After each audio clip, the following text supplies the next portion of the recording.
ಮುಂಚೆ ನೀವು ಪದೇ ಪದೇ ಹೇಳ್ತಿದ್ದೀರಿ ಸಂವಿಧಾನದ ಆಶಯಗಳಿಗೆ ವಿರುದ್ಧವಾಗಿದ್ರೆ ಮಾತ್ರ ರಿಸ್ಟ್ರಿಕ್ಟ್ ಮಾಡ್ಲಿಕ್ಕೆ ಅವಕಾಶ ಅಂತ. ಇದನ್ನ ಪತ್ತೆ ಹಚ್ಚೋದು ಯಾರ ಹೊಣೆಗಾರಿಕೆ ಆಗತ್ತೆ? ಹೇಗೆ ಕಂಡುಹಿಡಿಯೋದು? RSS ಸಂವಿಧಾನಕ್ಕೆ ವಿರುದ್ಧವಾಗಿ ನಡ್ಕೊಳ್ತಿದ್ಯೋ ಇಲ್ವೋ? RSS ನ ಶಾಖೆಗಳಲ್ಲಿ ಸಂವಿಧಾನಕ್ಕೆ ವಿರುದ್ಧವಾದ ಬೋಧನೆಗಳು RSS ನ ಕಾರ್ಯಕರ್ತರಿಗೆ ಆಗ್ತಿದೆಯೋ ಇಲ್ವೋ? ಇದನ್ನ ಪತ್ತೆ ಹಚ್ಚೋದು ಯಾರ ಹೊಣೆಗಾರಿಕೆ ಅಥವಾ ಜವಾಬ್ದಾರಿ? ಅವರಿಗೆ ಇಂಟೆಲಿಜೆನ್ಸ್ ಡಿಪಾರ್ಟ್ಮೆಂಟ್ ಅಂತ ಇದೆ, ಅವರು ಮಾಹಿತಿ ಕೊಡಬೇಕು ಸರ್ಕಾರಕ್ಕೆ.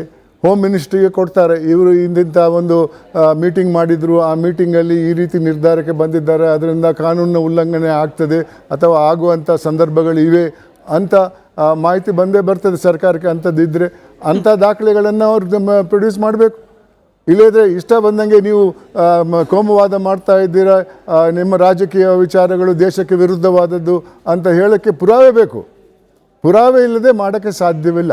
ಇದು ಏನಾಗ್ತಾ ಇದೆ ಅಂದರೆ, ಕಳೆದ 100 ವರ್ಷಗಳಿಂದ ಆ ಸಂಘಟನೆ ಜೀವಂತವಾಗಿದೆ, ಅದು ಅದರ ಉದ್ದೇಶಗಳನ್ನು ಪಾಲಿಸ್ತಾ ಇದೆ.